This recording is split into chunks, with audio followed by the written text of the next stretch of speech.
मी प्राध्यापक गौतम गायकवाड, खोलेश्वर महाविद्यालय अंबाजोगाई, मराठी विभाग.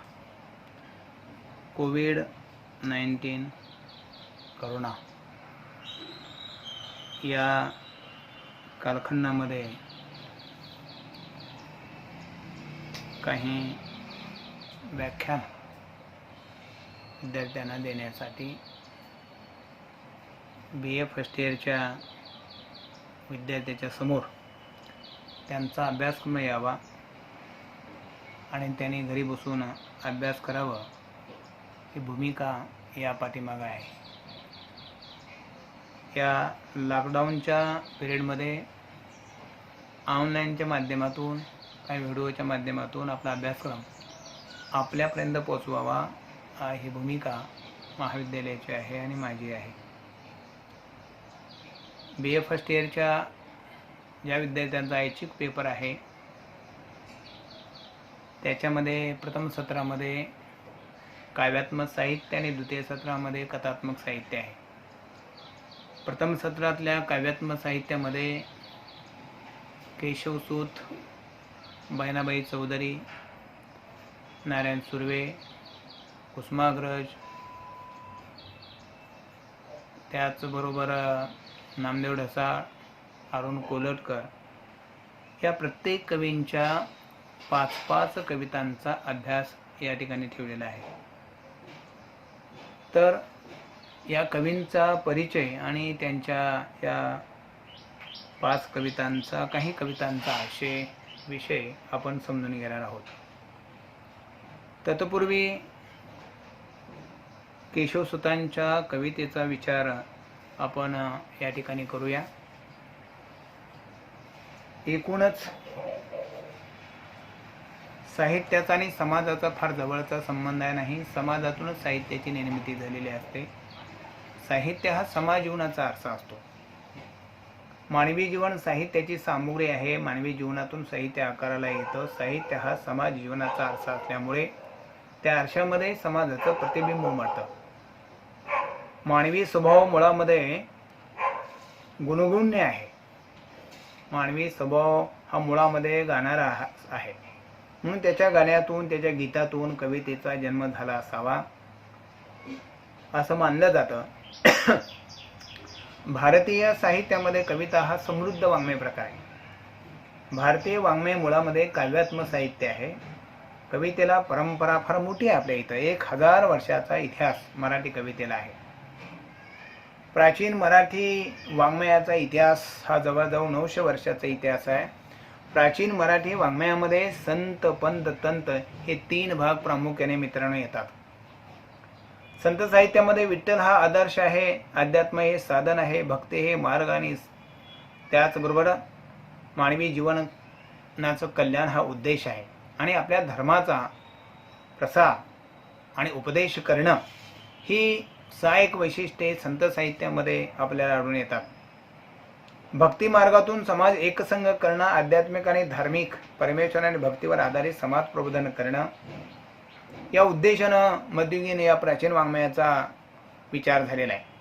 ज्ञानेश्वराने मराठीचा पाया घातला, नामदेवानं भिंत बांधली, एकनाथाने खांब दिला आणि तुकाराम कळस ठरले, म्हणून बहिणाबाई ज्ञानदेव रचला पाया, तुका झालेशी कळस म्हणते.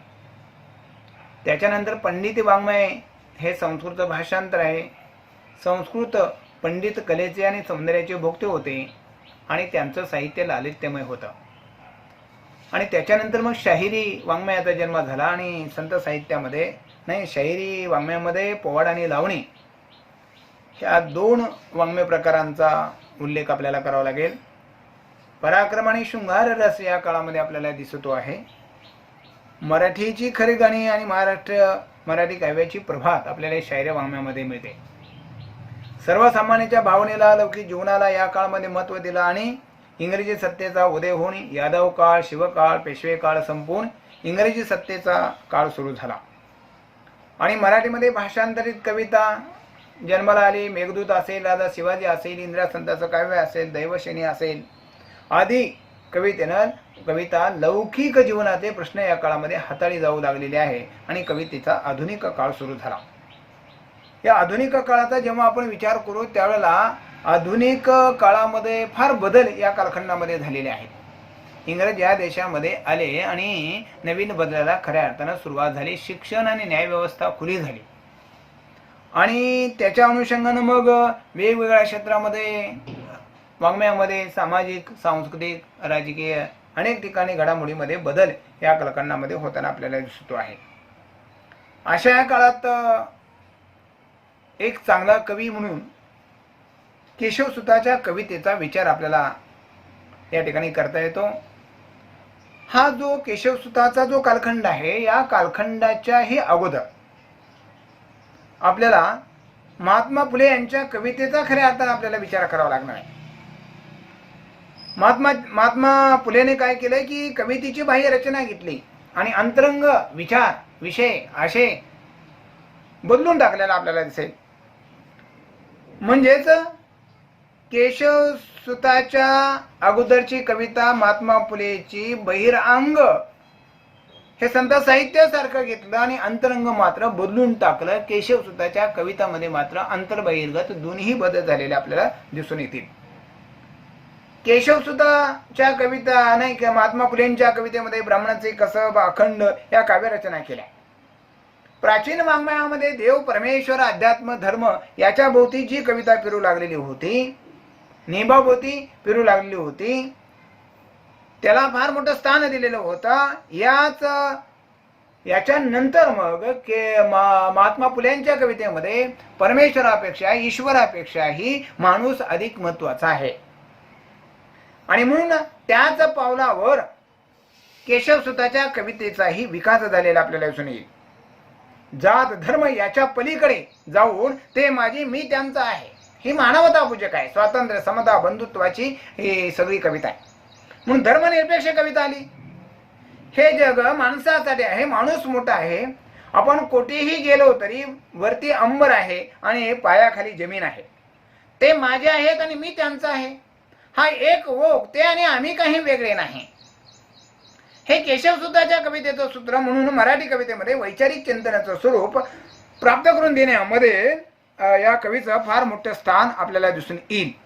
आणि म्हणून मराठी वाङ्मयाच्या दडणघडणीमध्ये जी बदलाची सुरुवात झाली ती केशवसुताचा काळ आणि केशवसुत 1885 ते 1920 या कालखंडामध्ये कवी येतो. हा सगळा या काळातला वाङ्मय प्रकार जो आहे, सर्व वाङ्मय प्रकार हे विकसित झालेले आहेत. वाङ्मयाचा सुवर्ण युगाचा काळ असं म्हटलं जातो. आणि अशा या काळामध्ये फुले केशवसुताच्या कवितेमध्ये सामाजिक जाणीवा, सामाजिक बांधिलकी, समाजहिताचा विचार आणि ध्यास, क्रांतिकारकता, दासविमोचन, गुलामगिरी मुक्ती, अस्पृश्यता नष्ट, विधवा विवाह अनेक विषय हाताळून माणूस आणि परमेश्वर, माणूस हा परमेश्वरापेक्षा मोठा आहे, नियमापेक्षा मोठा आहे. म्हणजेच हे कुणासाठी आहे, हे जग कुणासाठी आहे? फुलेने तर म्हणले हे जग माणसांसाठी आहे, परमेश्वर माणसासाठी, नियम माणसासाठी, या जगामध्ये माणूस मोठा आहे.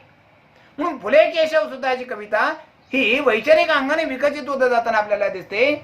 म्हणजेच केशवसुताच्या कवितेची बहुसंख्य बीज महात्मा फुलेंच्या कवितेमध्ये आपल्याला सापडतात. या दोघांनी मराठी कवितेला नवी दृष्टी दिली, नवा विचार दिला, माणूस घडवण्याची भाषा दिली, नवा आशय, नवा विषय, नवी संस्कृती याने दिली. म्हणून आधुनिक जीवन दृष्टी दिली. म्हणून केशवसुताच्या कवितेमध्ये नवा शिपाई हा मानवतावादी विचारांचा आहे, हा नायक आहे. नव्या गोष्टी मराठीला यांनी दिलेल्या आहेत. आणि म्हणून मराठी कवितेमध्ये पुढे कुठल्या अंगाने कविता जाणार आहे? मग तांबे असतील, रवी किरमंडळचा आदर्श असेल, त्याच्यानंतर कुसुमाजींची कविता असेल, बोरकरांची कविता असेल, अनेक कवी मर्ढेकरापर्यंत, दलित साहित्यापर्यंत अनेक मराठी कविता समृद्ध झाल्या. आणि मराठी कवितेला समृद्ध करण्यामध्ये फार मोठा वाटा केशवसुतांच्या या काळातल्या कवितेचा आपल्याला प्रामुण्य दिसतो आहे. आणि हा प्रमुख उद्देश असल्यामुळे मराठी कवितेला एक वैचारिक दृष्टी प्राप्त करून दिली, निर्माण केली दिली. विचारवंत म्हणून कवी सुद्धा विचारवंत असतो. आपल्याला हे केशवसुताच्या कविता वाचताना आपल्याला दिसून येईल. म्हणून इथं परिवर्तनाची पहाट आपल्याला दिसते. आणि म्हणून आधुनिक कवितेचा विचार केला तर आपल्याला महात्मा फुले आणि केशवसुताच्या कवितेपासून खऱ्या अर्थानं आपल्याला करावं लागणार आहे. कारण या काळामध्ये नवीन शिक्षण, नवीन अर्थ जीवनाचा लावण्याचा प्रयत्न झालेला आहे. नीती, स्त्रीमुक्ती अनेक सगळे विषय आपण बघणार आहोत. आणि म्हणून केशवसुताच्या एकूण कवितेकडे बघत असताना महात्मा फुलेंच्या कवितेवर पाऊल टाकत पुढे जाताना आपल्याला दिसते. फुल्यांनी काय म्हटलं की विद्येनामती केले, अज्ञानी दूर केले आणि सज्ञानी केल्याच्या नंतर यांचं जीवन सुखी होऊ शकेल. आणि म्हणून त्याच वाटेवर सत्य सर्वांचे आधी घर, सर्व धर्माचे माहेर, पुढे सत्याच्या वाटेवर पावलं टाकली, धर्मचिंतन केलं. म्हणजे धर्म असेल, वाङ्मय असेल, परमेश्वर असेल, नियम असेल, हे सर्व कुणासाठी? तर सर्व हे माणसांसाठी. माणूस मोठा आहे. आणि म्हणून फुल्याने या काळामध्ये चिकित्सा केली आणि चिकित्सा केल्याच्या नंतर स्वार्थासाठी वाटेल ते या ठिकाणी आपली रचना करून ठेवलेली ही जी व्यवस्था आहे, ही व्यवस्था बदलायची आहे. आणि म्हणून त्याने त्या काळामध्ये विद्वान शूद्रांनो जागे कार्य व्हा ना, तपासून बघा हा ब्रह्मघोळ. तुम्ही जागे व्हा, तुम्ही शिक्षण व्हा, शिक्षण शिकण्यासाठी तुम्ही या इंग्रजांना गच्च धरून बघा. आणि म्हणून त्याचा हा विचार झालेला आपल्याला दिसत आहे. आणि त्याचा हा विचार झाल्याच्या नंतर तो जर विचार बघत असताना असं आपल्याला दिसेल की अवयव व बुद्धी दोघांचं सारखी ब्राह्मण का मग सुखी झाला, असा प्रश्न महात्मा फुलेने विचारला. म्हणून केशव सुद्धाच्या पूर्वी जिवंत असे प्रश्न महात्मा फुलेने विचारले ना, आधुनिक क्रांतिकारक मन इथं आपल्याला दिसून येईल. आणि म्हणूनच त्यांच्याच विचारातून केशव सुद्धाच्या कवितेचा पुढे खऱ्या अर्थाने जन्म झालेला आपल्याला दिसतो. आणि म्हणून वैचारिक दृष्टी महात्मा फुले यांच्या कवितेने दिली. म्हणजे मराठी कवितेच्या वैचारिकतेची पायाभरणी ज्योतिराव महात्मा फुले यांनी केली. आणि त्याच्यातून मग आधुनिकतेचा पहिला वेळेला जो लोंढा आहे तो फुल्यांच्या कवितेमधून आला आणि केशव सुताच्या कवितेचा पुढे चालून उगम झालेला आपल्याला दिसतो. मित्रांनो, 13व्या शतकापर्यंत कुणीच अशा प्रकारची कविता लिहिलेली नव्हती. तशी कविता 60च्या नंतर जन्माला आली. आणि म्हणून या समाजाचं जे शोषण होऊ लागलेलं आहे, ही जी व्यवस्था आहे, माणसाचं शोषण करणारी व्यवस्था ही कुठलीही जगाच्या पाठीवरची असो, ती बदलून टाकणारा हा नवा शिपाई आहे. एका जातीचा, एका धर्माचा, एका व्यवस्थेचा आणि एका देशाचा हा शिपाई नाही.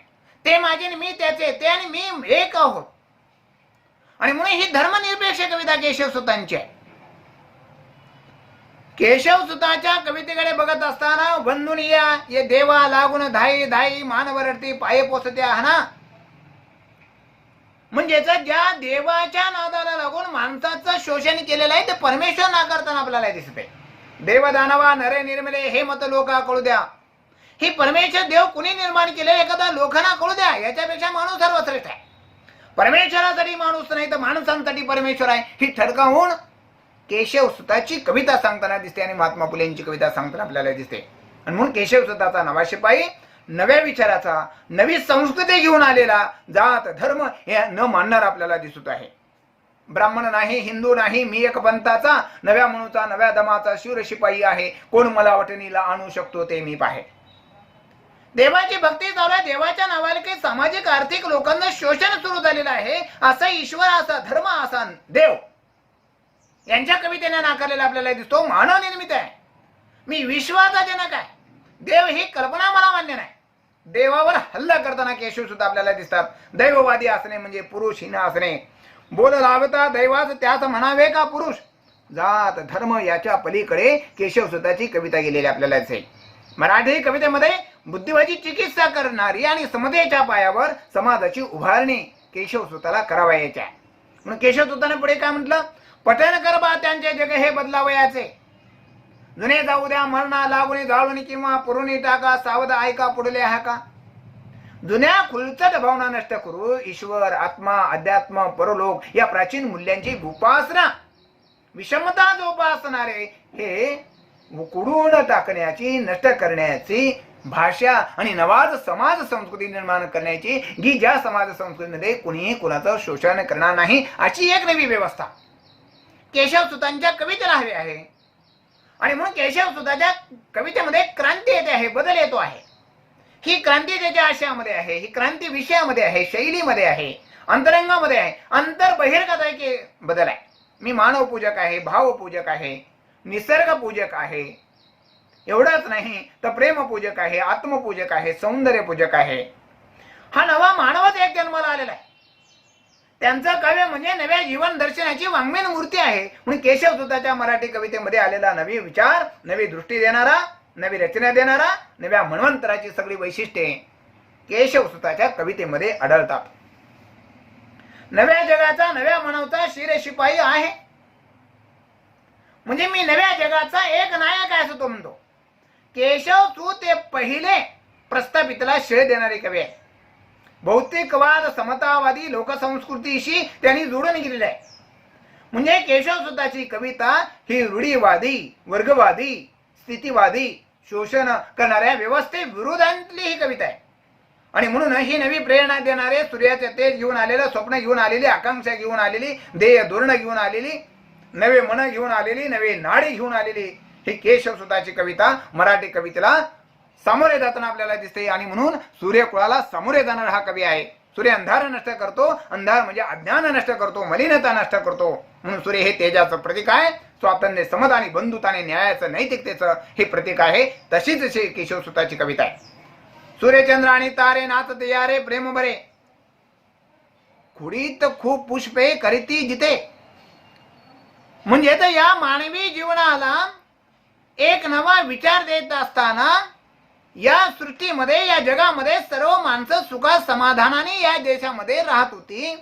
मग आता ही व्यवस्था नष्ट केली कुणी, हा एक शोधण्याचा प्रयत्न आहे. या समाजाला नवीन रूप देण्याचं, शोषण मुक्त करण्याचं, माणूस म्हणून जगण्याचं, सुखी करण्याचं एक वेड शाण्या माणसाला, विद्वान माणसाला वेड समजलं जातं. हे वेडेपणाच आहे. आणि म्हणून नियमन मनुष्यासाठी मानवनसे नियमासाठी जाणं, म्हणजे नियमासाठी माणूस नाही, माणसासाठी नियम आहे. मूल्य व्यवस्थेच्या विरुद्धची ही जाणीव आहे. इथे नाही सान अन्याय उघडा स्वैर फिरतो, नराला जिथे नर चरणी तुडवतो, नराची केला कितीही नर, अशा नराशी मोजून हनाव्या पैदळा. तुकारामाच्या भाषेमध्ये बोलतो.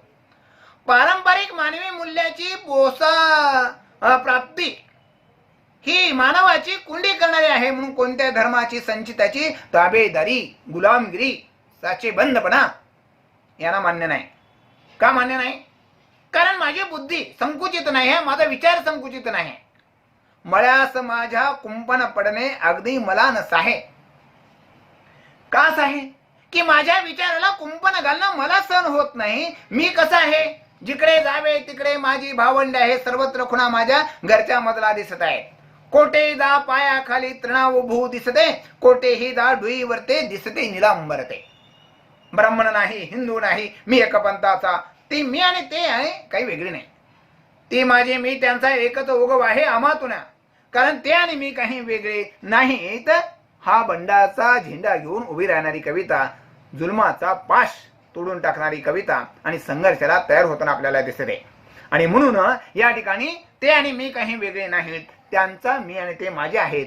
परंतु इथे व्यवस्थेमध्ये जी काही हे वेगळे आणि आम्ही वेगळे म्हणून एकमेकांचं शोषण करण्याची जी काही उठाव या देशामध्ये झाली ती बदलून टाकण्याची व्यवस्था आहे. आणि ते बदलून टाकायचं असेल तर मग हे संघर्षाला तयार व्हावं लागेल. म्हणून केशव सुद्धा असं म्हणतात, उठा उठा बांधा कमरा, मारा किंवा मरत रडा. आवाहन केलेलं आहे. रूढी नष्ट करा, गाडून या टाकू, रूढी नष्ट करून टाकू. आणि भविष्यामध्ये या सगळ्या रूढी नष्ट करून टाकू. त्याच्याशिवाय माणसाची मुक्ती होणार नाही.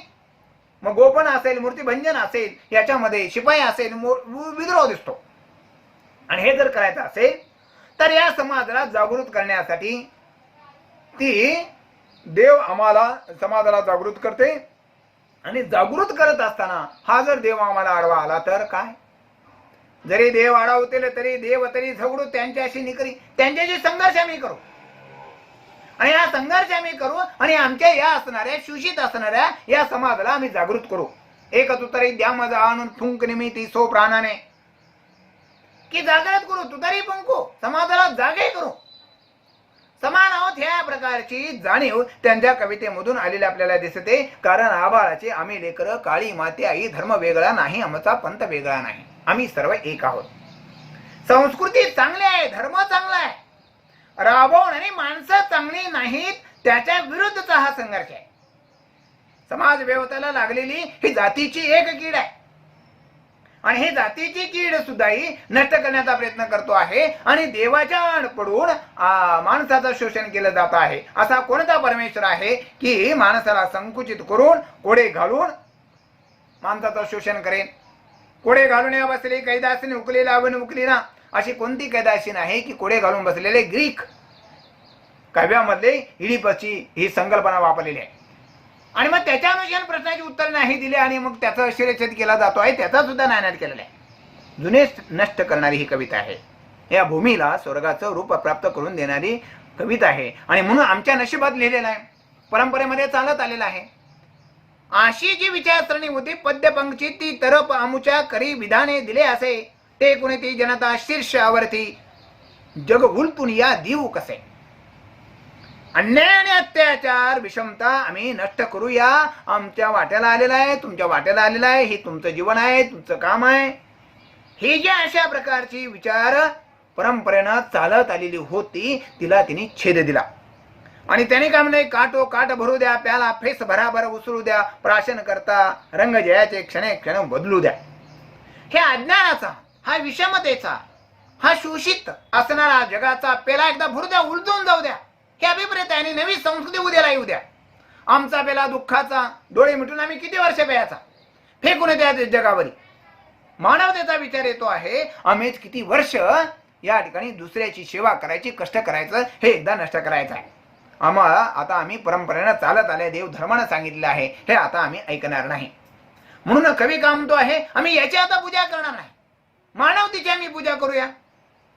पूजित असे मी कवनाला तर पूजित असे मी आपल्याला, आपल्यामध्ये विश्व पाहुणी पूजित असे मी विश्वाला. मला आत्मसंकुचित विचार मान्य नाही. ती मी माझा नाही, मी त्यांचा आहे, माझ्यामध्ये त्यांचा अंतर्भाव झालेला आहे, ते आणि मी काही वेगळे नाही. काल्पनिक, रंजनवादी, संकुचित, आत्मसंकुचित विचार मला मान्य नाही. खादाड असे माझी भूक चतकोराने मला नसो. तुम्ही संकुचित विचाराचे आहेत, पोले पाकडता तुम्ही, मी सत्व निवडतो नव्हे. तुम्ही तळपराच्या मागे लागलेले आहेत, मी बियाच्या मागे लागलेलो आहे. माझी भूक मोठी आहे, माझा विचार मोठा आहे, माझं विश्व मोठा आहे, माझा विस्तार मोठा आहे, माझं जग मोठं आहे. मानवतेची मला लागलेली भूक आहे, मानव माझ्या केंद्रस्थानी आहे आणि हे जग मग मी या संस्कृतीला पुन्हा माणुसकीची संस्कृती प्राप्त करून देण्याचा मी प्रयत्न करतो आहे आणि हे लोक मला वेडा म्हणत आहेत. हे जग कसं आहे, फोले पाकडता तुम्ही, निवडतो सत्व मी. सत्यासाठी, समाज परिवर्तनासाठी मी झगडा देतो आहे आणि हे लोक मला वेडा म्हणत आहेत. समाजाला सुखी करण्यासाठी मी हे वेडेपणे घेतलेले आहे आणि म्हणून या जगापासून मी आता दूर जातो आहे आणि या जगाला दुरुस्त करण्याचा विचार मी लांब बसून करणार आहे. आणि तो असं म्हणतो की हे नाही केलं तर नाही केलं पाहिजे. नांगेरल्या विना भुई भरी आधी असे कितीतरी शेतकरी कष्ट केले पाहिजे. म्हणजे कष्ट केल्याशिवाय पिढ्या जगणार नाहीत. तसं मानवी मनावर संस्कार केले पाहिजे आणि मानवी मनावर संस्कार करून या लोकांना जागृत केले पाहिजे. या पृथ्वीवर सर्वांना जगण्याचा अधिकार आहे मित्रांनो. अन्न, वस्त्र, निवारा या गोष्टी माणसाला आवश्यक आहेत. म्हणून केशव सुतांनी फार सुंदर प्रश्न विचारला. काय प्रश्न विचारला त्यांनी? प्रश्न असा विचारला, सर्वात देवा देतोस सारखा, होतोस कारे गरीबाला पारखा. जगण्यासाठी विशिष्ट लोकांना उत्पन्नाची साधनं त्यांच्या हातामध्ये, आर्थिक साधनं त्यांच्या हातामध्ये, सत्तेची साधनं त्यांच्या हातामध्ये परमेश्वरा तू दिला आणि गरीबाला काय? काही नाही. एकीकडे सुग्रास अन्न देतो आहे तर दुसरीकडे साधी भाकर सुद्धा असणे हे मानवी दुःख आहे. ही समाज व्यवस्था पैशासाठी न्याय विकू लागलेली आहे. चांगल्या माणसाची बाकी शून्यामध्ये शून्य आहे. या लोकांना कळत नाही. देवाचा धर्माचा त्यांच्यावर पगड आहे आणि म्हणून देवा धर्माचा असणारा पगडा ज्या परमेश्वराने मूर्तीने घातला त्याच्या संदर्भामध्ये ते असं म्हणतात, मूर्ती फोडून या टाको पण विकून या न टाको. या देशावर मोहम्मद गझनीनं 12 स्वाऱ्या केला आणि सगळ्या मंदिरं लुटली. का? मंदिरामध्ये सोनं मोठ्या प्रमाणामध्ये होतं. केशवसूत काय म्हणतात, मूर्त्या फोडून टाकून नव्या निर्माण करू, नवी व्यवस्था निर्माण करू ज्या व्यवस्थेमध्ये कुणी कुणाचं शोषण करणार नाही. आम्ही मूर्त्या विकणाऱ्याच्या परंपरेतले नाही. म्हणजे झटणे या जगाचं स्वप्न आहे.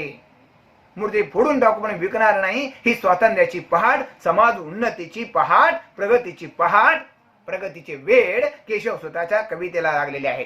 आणि म्हणून मानवी जीवनामध्ये होणारा जो रास आहे, ही रासाची जननी जाईल केव्हा भिरुणे. देशासाठी, समाजासाठी उत्कर्ष करणारी ही कविता आणि म्हणून तिला या समाजाला दुरुस्त करावायचं आहे. आणि हे दुरुस्त करत असताना मग ही पारंपरिक चालत आलेली जी कविता होती, कविता अशी असली पाहिजे, कविता तशी नसली पाहिजे, हेमक असलं पाहिजे. जिथं आमचा विचार तुमच्यापर्यंत पोहोचवण्यासाठी काही माध्यम अपुरी पडत असेल तर मुक्त छंदामध्ये लिहू. आणि म्हणून ज्याने अशी कविता असली पाहिजे, याच्यात हेमक नाही, प्रतिभा नाही, प्रतिभा नाही, अशी जी गेयता नाही, अशी जी म्हणणारी लोक त्याला या प्रश्न केशवसूतांनी विचारला.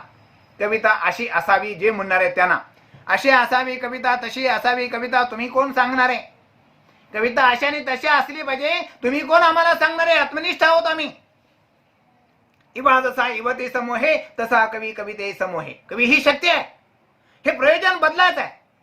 लोकांच्या दृष्टीने मी पिसा असलो तरी माझ्या दृष्टीनं मी पिसा नाही, कुठेतरी प्रकाश अजून मला दिसतो आहे. आणि म्हणून या ठिकाणी कविता अशी तशी तुम्ही आम्हाला सांगायचं नाही. एखादी तरुणी एखादा तरुण तरुणीकडे जसा झेपावला जातो तसं कवी आणि कवितेचं नातं आहे. तुम्ही कोण आम्हाला सांगणार आहे?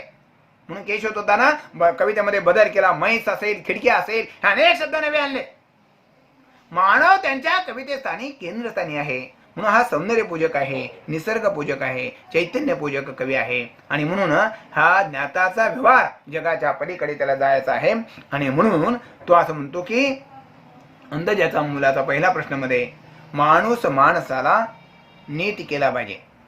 आणि म्हणून माणसं माणसाशी नीट वागले पाहिजेत, हीच भूमिका केशवसुताच्या कवितेमध्ये आपल्याला दिसते. म्हणून केशवसुताच्या विचाराची बीजे महात्मा फुल्यांच्या कवितेमध्ये आपल्याला दिसेल. आणि ही महात्मा फुलेंची कविता केशवसुताच्या कवितेने पुढे मोठ्या प्रमाणामध्ये चालवली गेली आपल्याला दिसून येते आहे. आणि म्हणून केशवसुत हा मानवतावादी या कालखंडातला कवी आहे. आणि म्हणून हे लोक ऐकत नाहीत, तेव्हा या जगापासून दूर जाऊन या मानवी जीवनाचं चिंतन केशवसुताची कविता करत असताना दिसते. जेथे ओढे वनराजे तेथे वृत्ती रमी माझी. निसर्गाचा सुद्धा उपयोग या चिंतनासाठी त्यांच्या कवितेने करून घेण्याचा प्रयत्न केलेला आहे. माणूस आणि निसर्ग यांच्यातील अनुबंध केशवसुताची कविता शोधत असताना आपल्याला दिसते. ही परंपरा बालकवीने पुढच्या काळामध्ये अधिक चालवलेली आपल्याला दिसेल. निसर्गासंबंधी, विश्वासंबंधी जे काही चिंतन आहे ते तिने केलेलं आहे. आणि या समाजाला लागलेलं, केशवसुताच्या कवितेला लागलेलं जे वेड आहे, हे वेड काही जात नाही. हे वेड कसं आहे? जपूर जा गडे जपूर जा, मारा फिरकी मारा गिरकी, जपूर जा गडे जपूर जा. तसं मला त्या लहान मुली जसा झिम्मा घेतात तसं त्यांना वेड लागलेलं आहे. या समाज व्यवस्थेला बदलण्याचं मला वेड लावलेलं आहे. या भूमीवरती स्वर्ग नांदत होता, समाज सुखी आणि संपन्न होता. ते हरपलेलं श्रेय मला पुन्हा एकदा शोधायचं आहे. हे कुणीतरी शोधलं पाहिजे, ते मला शोधायचं आहे. आणि ते जपूनही मला ठेवावयाचं आहे, पुढे घेऊन जावावयाचं आहे. आणि म्हणून या सृष्टीमध्ये सर्व सुखाने आपण जगत होतो. आणि म्हणून या समाजाला बदलण्यासाठी मी एकांत ठिकाणी जातो आहे.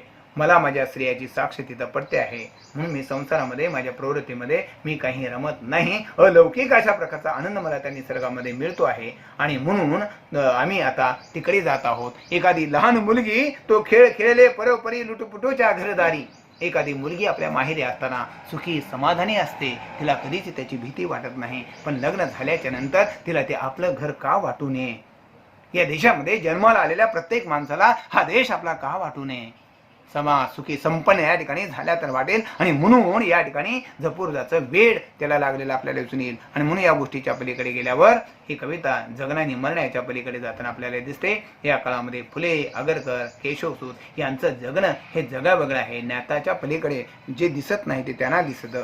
जे न देखे रवी ते देखे कवी असं आपण म्हणतो. सूर्य चंद्र तार नाच दिया रे सारे, धरा धरा निसंगपणा मारा गिरकी मारा फिरकी. लोक का म्हणत आहे ते महत्त्वाचं नाही. या समाजाला, या लोकाला खऱ्या अर्थानं बदलून टाकायचं आहे, हे अधिक महत्त्वाचं आहे. आणि या लोकाला बदलून टाकण्यासाठीच माझ्या कवितेचा आशय आणि विषय हा मानवतावादी आहे असं ठणकावून केशवसुताच्या कवितेनं सांगितलेलं आपल्याला दिसून येईल. म्हणून पारंपरिक असणारी जी मूल्य होती त्या पारंपरिक मूल्याला केशवसुताच्या कवितेनं बाजूला सारलं. आणि मानवपूजक म्हणून स्वातंत्र्य, समता, बंधुता या वैचारिक अंगानं केशवसुताच्या कवितेचा जन्म झाले गेलेला, विकास झाले गेलेला आहे. आणि माणूस केशवसुताच्या कवितेमध्ये मध्यवर्ती आला.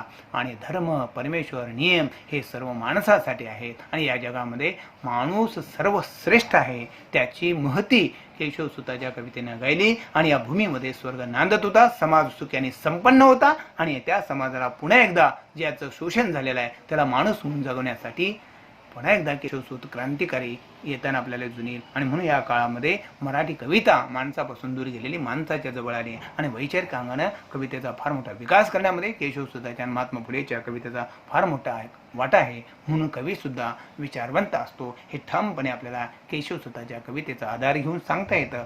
ब्राह्मण नाही, मी हिंदू नाही, मी एक पंथाचा, मी कुठल्या जाती धर्माचा, देशाचा नाही, सर्वांचा आहे ते, आम्ही काही वेगळे नाही.